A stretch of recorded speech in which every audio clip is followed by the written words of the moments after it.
Everyone, my name is John Turner, and what if I told you that working with AI is exactly like being a movie director? In the next few minutes, I'm going to show you how thinking like a Hollywood director will help you master AI faster than 99% of the people trying to figure it out. So, as I said, my name is John Turner. I have been running internet businesses for 20 plus years. I currently run 4 businesses. You can see them down in the description. And just like you, I'm kind of going on this AI journey to learn AI and to understand it and to learn how to utilize it. And one of my first big ahas that I had is using AI is just like being a movie director, with AI being the actor. And I kind of want to share that metaphor with you because it really helped me understand how to get the most out of AI and how to leverage its capabilities and understand its limitations. So that's what this video is about. So I hope you stick with me and let me know if you like it, if this makes sense to you or not. So the first thing is you have a bunch of different models or companies that have models. And you have ChatGPT, Gemini from Google, and Claude by Anthropic. And again, each company has models. And the way I look at models are actors that went to different universities, right? Or acting schools. So like Gemini, a lot of their models went to their school. Claude, all their models went to their school. They were trained in a specific way that's specific to the company. And the results show up when you start talking to the models or the actors.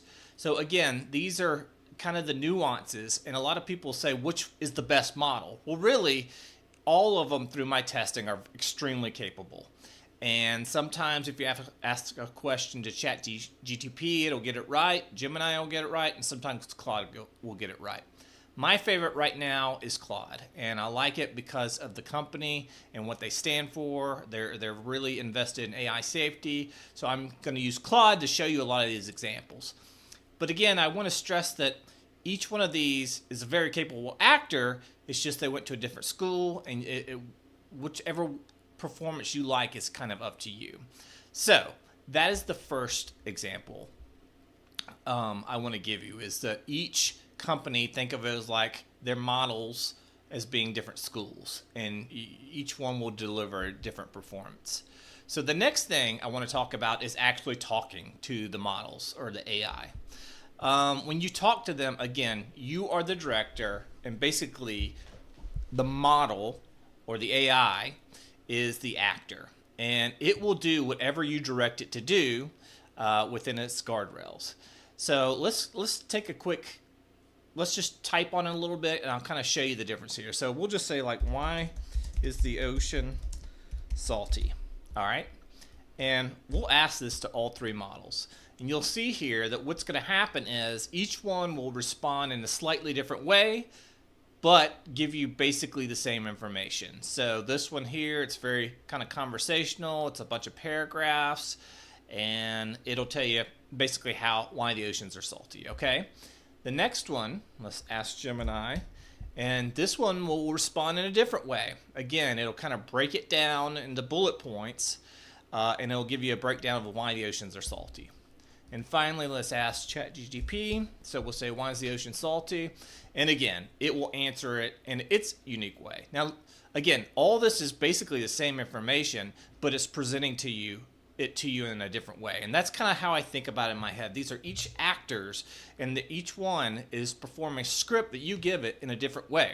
And the more direction you give it, the better results you'll get. So what I mean by that is, let's kind of hammer this down and get a better output. So let's just say, give me 5 bullet points only.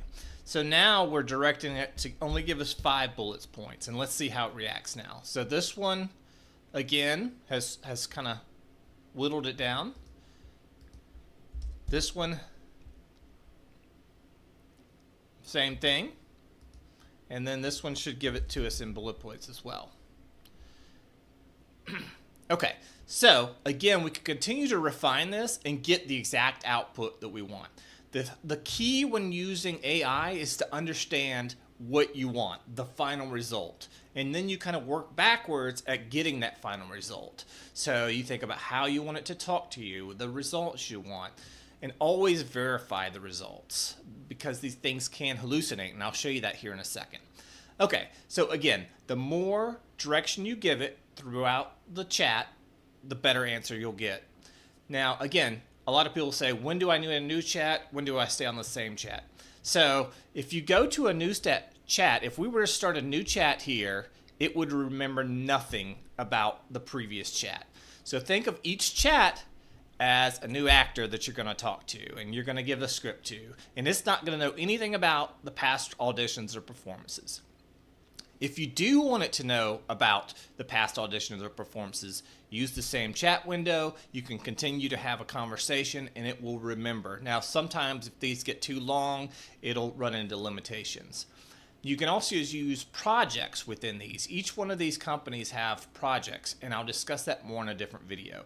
But for now, just know each time you start a new chat, it's like starting fresh. It's a blank script, which I actually enjoy. Now, one caveat, ChatGPT does have a memory feature. I typically disable this, and it will remember certain things that you ask it to remember, and sometimes it'll remember stuff that you don't ask it to remember. So just be aware that when you're on ChatGPT, it may pull in some of that stuff from the memory. Okay, so the next thing is that sometimes these things can go off script, okay? So let me kind of show you an example of that. So we are going to start a new chat here, and I'm just going to say, what was the heaviest hippo? All right. And it's going to try to provide an answer to it. So it's going to say, all right, here's the largest hippo, 7,000 pounds, and it kind of lets you know that, you know, it might be wrong, but typically what I do is I always you want to give it permission basically to break character and go off script. So what you can always do is just say, only answer if you have certainty. Certainty. There we go. And it will answer. All right, so here you go. It'll say, I don't have absolute certainty about the heaviest hippo ever recorded, and it explains why. So it can hallucinate information, which it did there, because if I went to Google and were to type what was the heaviest hippo, I think it was around 10,000 pounds. So again, these things are going to try to perform your script to the best of its ability, but you need to give it permission to go off script, okay?